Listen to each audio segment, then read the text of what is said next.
Hello all, this is Vijayalakshmi from IT department. Now my topic is Java multithreading. In the previous class we discussed the basic concept of Java, that is class, object, interface, inheritance, package, applet, etc. Now I'm here to start a new topic, that is Java multithreading. This is the important and valuable concept in Java. Most of the interview can be asked the questions based on this topic only. Okay, let's see the small outline. Next, this is my small agenda for this class. In the first topic is introduction. Here we discuss about what is multitasking and then the type of multitasking, that is process based multithread or thread based multitasking. These are the things we are discussing here.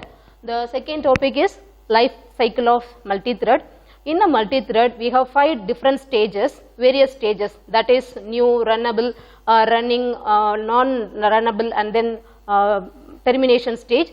So then the third point is how to define a thread.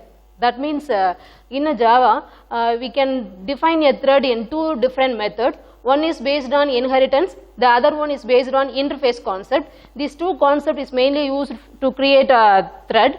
Then the fourth type is thread class methods. So thread class contains many important methods.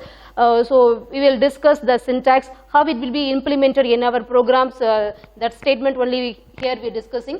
The next point is runnable interface, and then how to prevent the execution of thread. So during execution process, we can prevent the thread by using some small methods like yield and sleep methods. Using these methods, we can interrupt our execution process. Then last one is how to set the thread priorities. These are the agendas now we are discussing in this class now. Next one. Now let's see discuss about what is multitasking. Usually we know about multitasking. That means execution of more than one program simultaneously. That means at the same time we can do more than one task parallelly or concurrently. That is called multitasking.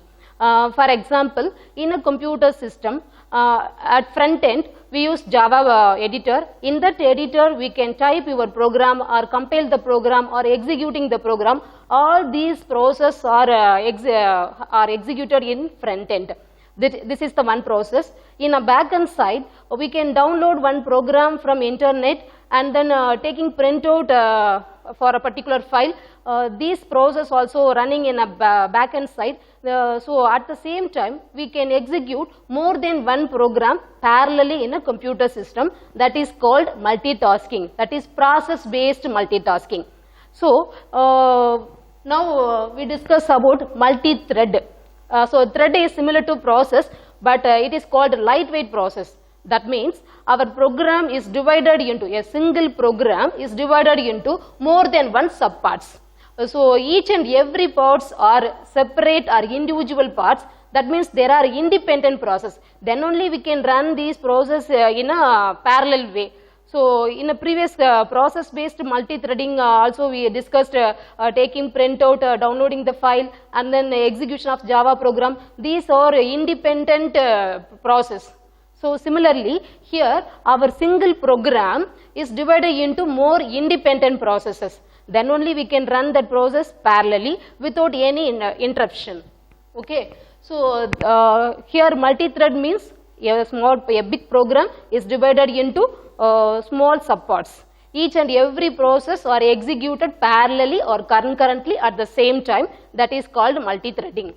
Okay. For example, I want to create one file. In that file, one thread is writing the content on the file. At the same time, the another thread is performing the spelling check, and then the another thread is used for creating drawing. So all these tasks are executed parallelly. So consider this diagram. Here our process is divided into 3 subparts, thread 1, thread 2 and the thread 3. So internally these 3 threads, thread 1 and thread 2 and thread 3 share the memory portion. In that memory portion we have code and data that will be shared all these processes.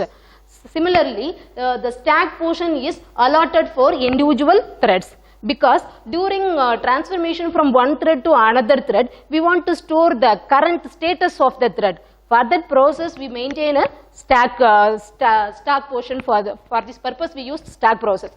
Okay. Then what is the main objective or aim of this multi-threading means? We want to improve the performance of CPU.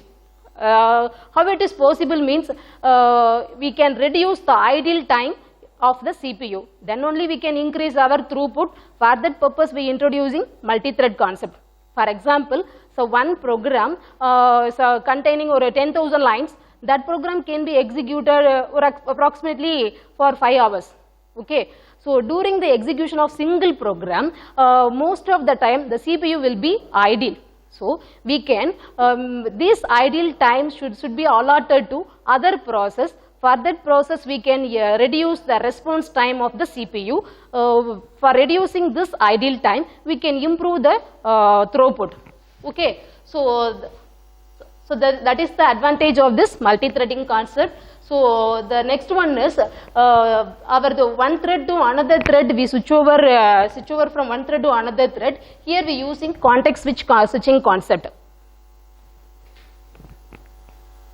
Then the next topic is life cycle of thread. So already I said about Java multi-threading has 5 different stages. The first stage is called new stage, that is newborn stage. In that case, we know already Java is made up of fully classes. Each and every class has a unique variables, methods, and then constructors also.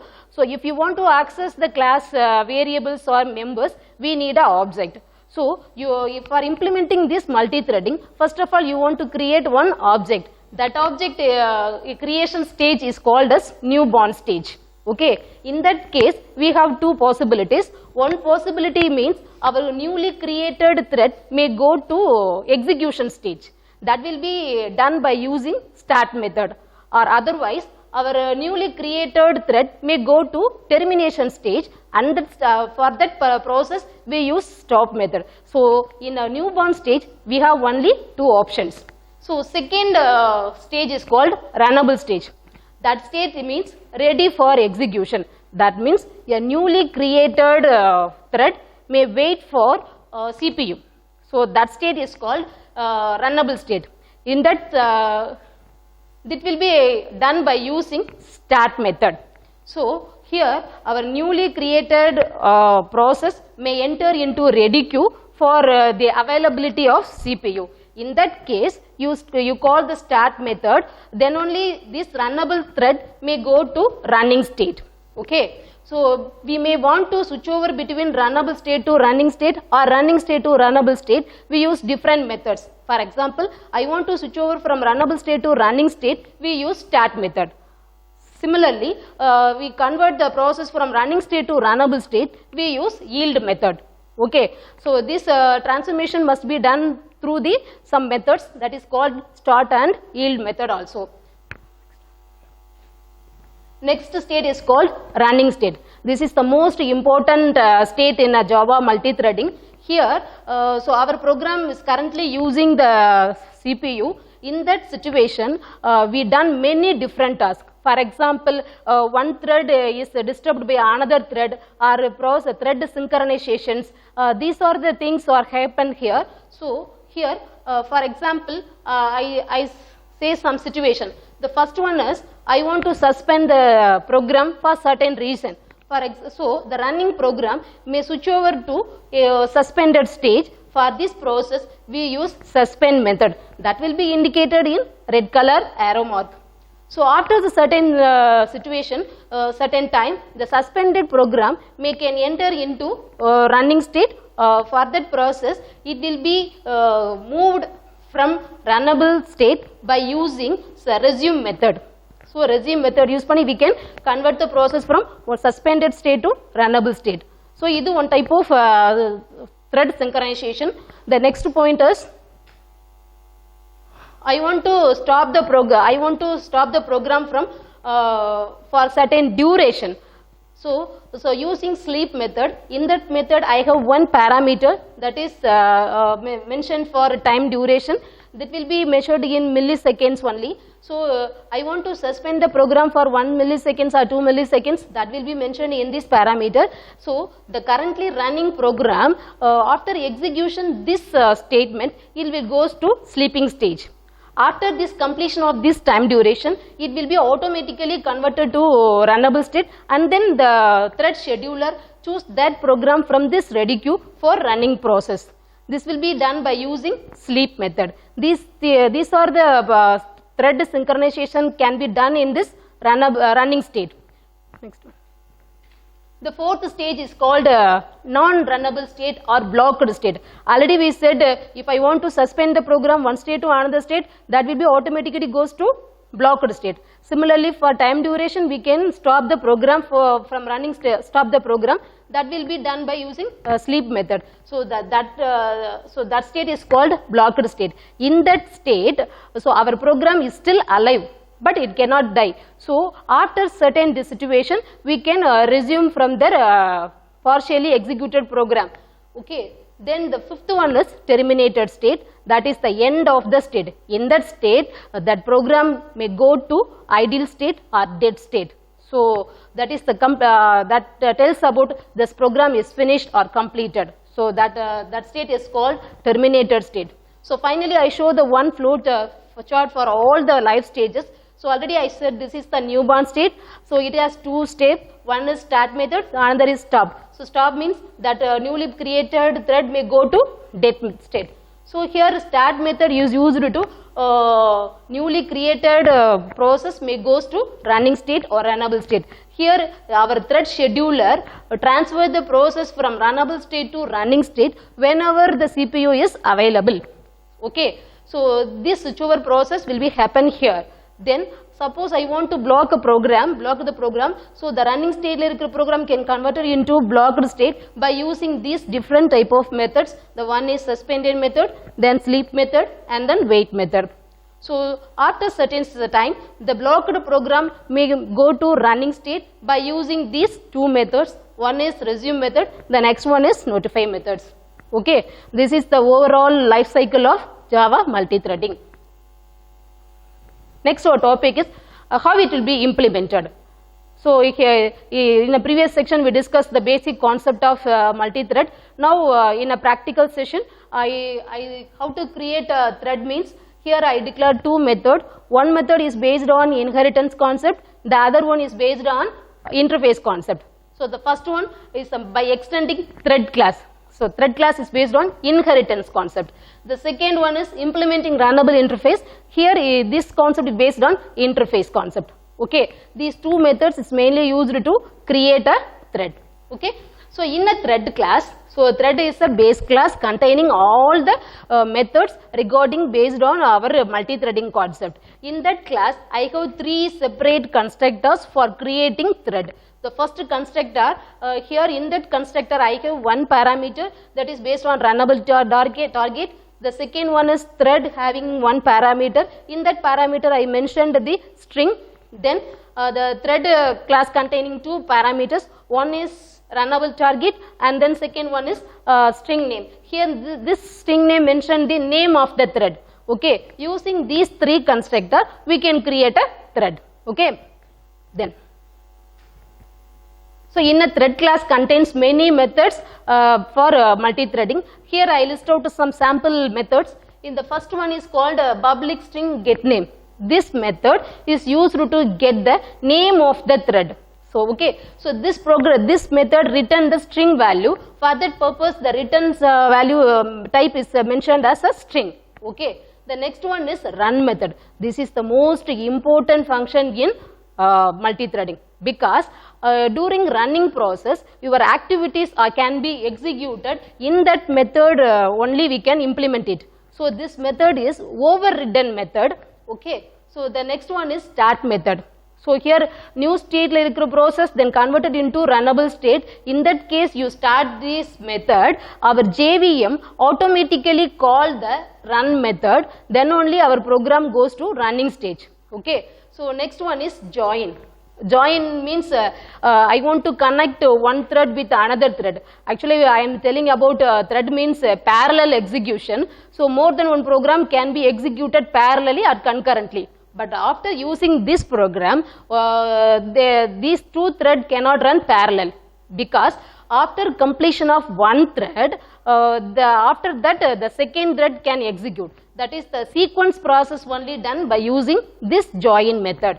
Okay. Then is alive is another method to check the current status of the thread.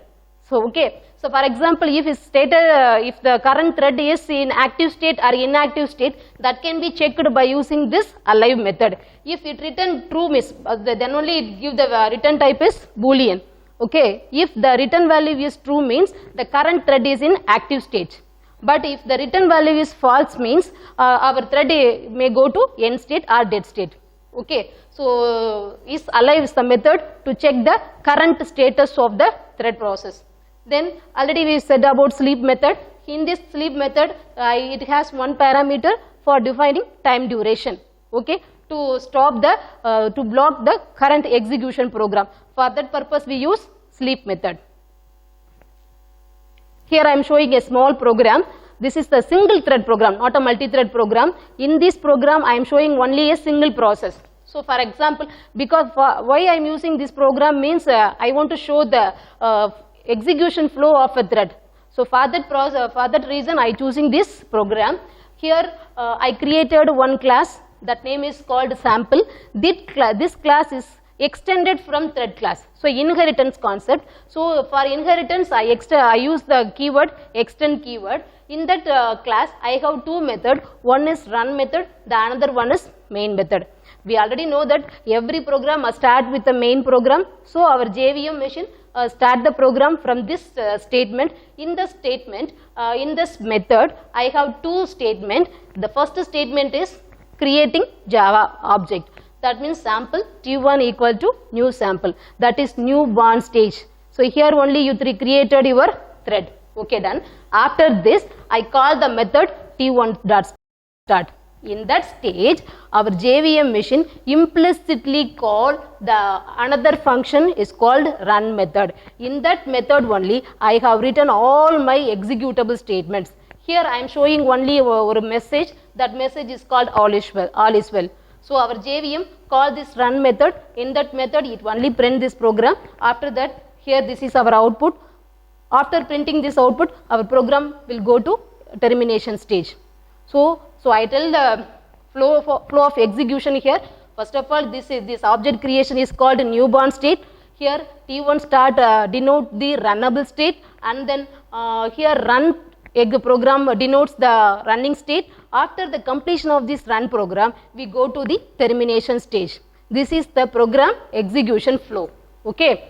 Then, so I already said run method is the most important method in Java program, because our thread class also has run method. In our class also we write the run method. Whenever you create object for a local our current class, that class object has the high priority, then only our child class run method override the base class method. So I said run method is a overridden method. So we cannot call the object this run method directly, because it will be automatically called by our JVM machine when you are using start method. Okay. So second concept is runnable interface. So here we are using interface concept. In that interface concept, I am using run method. So here interface means just containing the declaration of the methods only.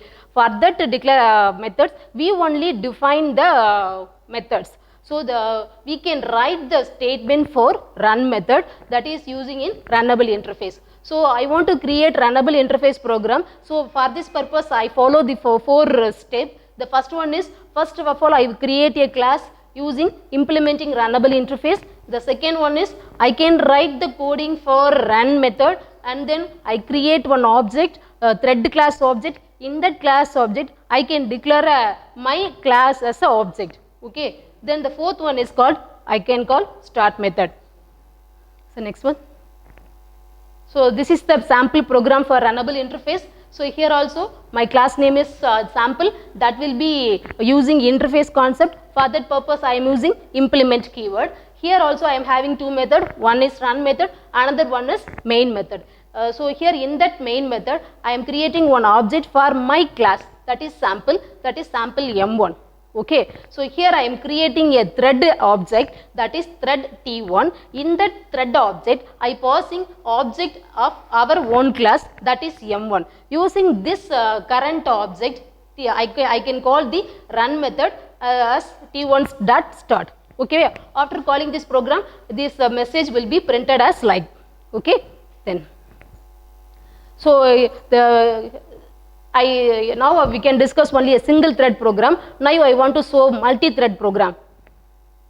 So this is the sample program. In this program I take two separate process, one for to find the sum of n numbers, then another program is used to find the factorial of the program. So two different process, two separate independent process. One is named as sum, the other class is named as factorial. Okay, these two methods or two separate program can be implemented by using multi-threading program. For that process, in a thread class I can create here two objects, one for finding the sum, the another object is mainly for factorial function. For these two objects I can create a separate thread for finding sum of n numbers, and then second thread T2 is mainly used for finding factorial of n numbers. So after creating these two objects I can start the new stage process may go to runnable state by using T1.start and then T2.start.